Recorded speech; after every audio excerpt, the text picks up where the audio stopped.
राधा वल्लभ श्री हरिवंश। मैं हूं आपके साथ प्रियंका तिवारी और इस वीडियो में हम आपको बताने जा रहे हैं कि अगले दिन से सुबह और शाम की पूजा विधि नवरात्रि में कैसे करते हैं। अगले दिन सुबह की पूजा विधि के लिए जैसे कि मैं पहले ही बता चुकी हूं कि आप रात्रि में ही जो भोग अर्पित करेंगे 15-20 मिनट बाद या ज्यादा से ज्यादा आधे घंटे बाद आपको भोग रात में ही उतार लेना है। और ये पुष्प जो है आपने चढ़ाए होंगे वो भी आपको रात्रि में भोग के साथ ही उतार लेने हैं इस प्रकार से, ठीक है। को साफ कर लेने हैं, अक्षत वगैरह जो है आप निकाल लीजिएगा। अब जब आप अगली सुबह पूजा के लिए उठते हैं तो सबसे पहले आसन में बैठने के बाद अपने आप को पवित्र कर लीजिएगा। अपने ऊपर 3 बार जल डाल करके गंगा माँ का ध्यान करके अपने को शुद्ध करने के बाद जो है आचमन कर लेना है। उल्टे हाथ की मदद से सीधे हाथ में जल डालते हुए 3 बार आचमन करने के बाद चौथी बार ओम ऋषिकेशाय नमः बोलते हुए हाथ धो लीजिएगा। आचमन इत्यादि करने के बाद अगर आपने अखंड दीपक की स्थापना नहीं की है तो आप दीपक प्रज्वलित कर लेंगे। इसके बाद पूजन प्रारंभ करेंगे।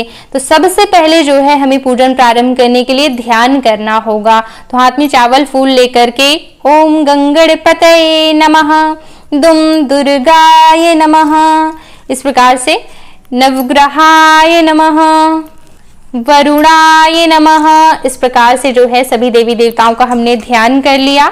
अब ध्यान करने के बाद अब हम सभी को स्नान के लिए जल अर्पित करेंगे। इस प्रकार फूल की मदद से जो है आप जल अर्पित करें। दुर्गा माता को भी जल अर्पित करें। अगर आप जो है इस प्रकार से प्रतिमा में जल अर्पित नहीं करना चाहते हैं तो एक कटोरी रख लीजिए। तुम दुर्गाय नमः, तुम दुर्गाय नमः, तुम दुर्गाय नमः। दुर्गा माँ को जल अर्पित करने के बाद हम कलश में भी जो है इस प्रकार से जल अर्पित करेंगे। नवग्रहों को भी जल अर्पित जरूर करना है। इस प्रकार से पुष्प की मदद से सभी को जल से स्नान कराएं। और ये जो हमने जवारे बोए हैं इनमें भी जो है हमें जल अर्पित करने चाहिए। तो इस प्रकार से जो है शाकंभरी माता का ध्यान करते हुए श्री दुर्गा करते हुए जो है जल अर्पित करें। स्नान कराने के बाद जैसे कि वस्त्र अर्पित किए जाते हैं तो हम चुनरी नहीं हटा रहे हैं। तो इस प्रकार से मौली धागा जरूर आप अर्पित कर सकते हैं। इसे रोज बदलना है और रोज अर्पित करना है।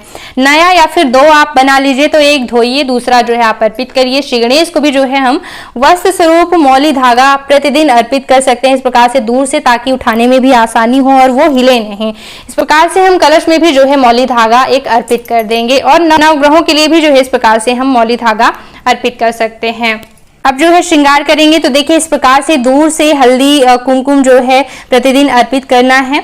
और हम माता को इसी में जो है अर्पित करने का भाव कर सकते हैं, या फिर जो है आप इस प्रकार से भी सिंदूर प्रतिदिन अर्पित कर सकते हैं।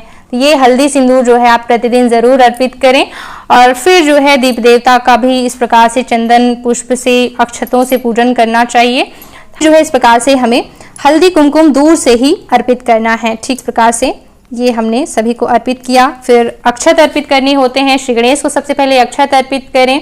दीप देवता को, नवग्रह देवताओं को भी जो है इस प्रकार से धीरे धीरे अक्षत अर्पित करना चाहिए। कलश में भी दूर से जो है जवारों में भी अक्षत अर्पित कर दें। पुष्प अर्पित करें। सबसे पहले श्री गणेश को, माता रानी को पुष्प अर्पित करें। पुष्पों की मालाएं हो तो पुष्पों की माला अर्पित करें। माता रानी के लिए भी जो है रोज अगर पुष्पों की माला की व्यवस्था हो सके तो रोज जो है माता रानी को पुष्पों की माला अर्पित करना चाहिए। सभी नवग्रहों को जो है हम पुष्प अर्पित करेंगे। करने के बाद अब धूप बत्ती जला करके धूप दिखाना चाहिए। हर पूजन सबसे पहले श्री गणेश का करना है, फिर माता रानी का, कलश का करना है। नवग्रहों आप प्रत्यक्ष दीप प्रज्वलित करके या फिर अक्षतों से इस प्रकार से दीप करने की भावना कर सकते हैं। धूप दीप करने के बाद फिर भगवान को नैवेद्य यानी कि भोग अर्पित करना चाहिए। सबसे पहले श्री गणेश को, माता दुर्गा को, सभी को जो है हम एक साथ मतलब मिठाइयाँ और फल अर्पित कर सकते हैं। ठीक है। ग्रहों के लिए इस प्रकार से आप ड्राई फ्रूट्स जो है उन्हें भोग अर्पित कर सकते हैं। भोग अर्पित करने के बाद ध्यान दीजिएगा घेरा लगा करके ही भोग लगाया जाता है। तो इस प्रकार से जल 3 बार जरूर फेर दीजिएगा। और फिर जो है आप भगवान को पान, सुपारी, लौंग, इलायची जरूर अर्पित कीजिएगा मुख शुद्धि के लिए। सब विधियां करने के बाद कोई पाठ करना चाहते हैं दुर्गा सप्तशती का, ललिता सहस्त्रनाम, रामचरितमानस, तो वो आप पाठ करें, नाम जप करें बैठ करके। इसके बाद जो है आप हवन कर लिया करें रोज। और फिर जो है आरती की तैयारी करनी चाहिए। आरती थाल के नीचे इस प्रकार से चावल अवश्य रख लें। जल घुमाते हुए दीप देवता का भी जो है हल्दी, चंदन, अक्षत, पुष्प इत्यादि से जो है पूजन कर लें।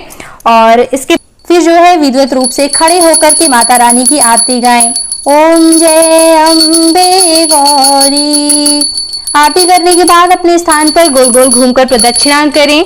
फिर जो है हाथों में पुष्प लेकर के माता रानी से जो है अपनी गलतियों के लिए क्षमा याचना करनी चाहिए। तो हाथों में आप फूल ले लें और पुष्पांजलि अर्पित करें माता रानी को और फिर उनसे अपनी मनोकामना कहें।